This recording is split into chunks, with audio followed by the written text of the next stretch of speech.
That day, in the royal palace, golden light spilled across the marble floors as a grand banquet unfolded to celebrate the kingdom's victory in battle. The evening's purpose was clear: to honor the top contributor, the formidable Duke Vanderlip, and somewhere amid the glittering scene stood Clarice Nocturna, the heroine of this tale, quietly blending into the crowd like an accidental extra in someone else's epic. The atmosphere shifted when a ripple of whispers moved through the hall, heads turned toward the entrance.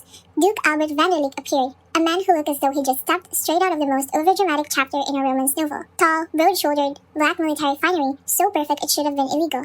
His hair caught the chandelier light like a polished obsidian, and his red eyes carried enough heat to make hearts flutter. Noble women gasped, squealed, and stared with the glazed expression of people wondering if fainting might be socially acceptable. A step behind him followed a smaller but equally striking figure, Lord Eric Vanderlip, the Duke's son and a rumored prodigy in battle. His presence fanned the gossip flames into a bonfire, until Albert's single razor-sharp gaze sliced the chatter short. The young lady suddenly found the floor, the ceiling, and the wine glasses fascinating. Clarice, however, simply watched. She knew the reputation of House Vanderlip, the kingdom's northern shield, feared and respected in equal measure.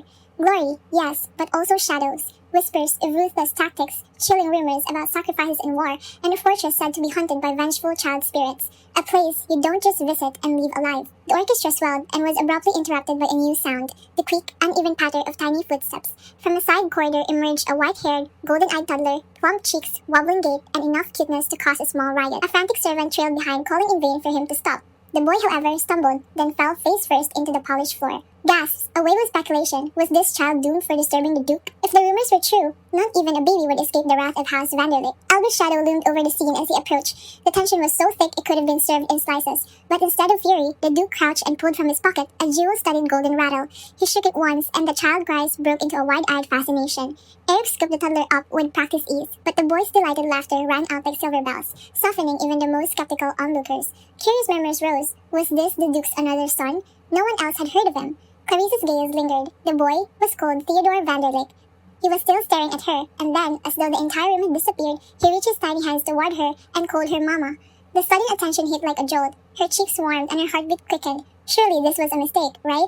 But the unwavering joy suggested otherwise. Then Albert stepped toward her. Each step is deliberate, predatory. He stopped close enough to block the chandelier light, and his gaze is unyielding, his lips curling with a hint of dangerous amusement. Before the watching nobility, he spoke calmly, casually, as if ordering wine. You will be my wife tonight at this banquet.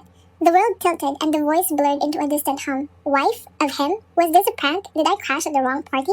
Albert leaned in closer, red eyes glinting like a man declaring checkmate. You've stolen my heart, and my son's. Somewhere nearby, Eric helpfully added, and now you know too much to be let go. Clarice's thoughts spiraled. Stolen hearts? Knowing too much? I came here for the party, not to be drafted into a marriage like its conscription.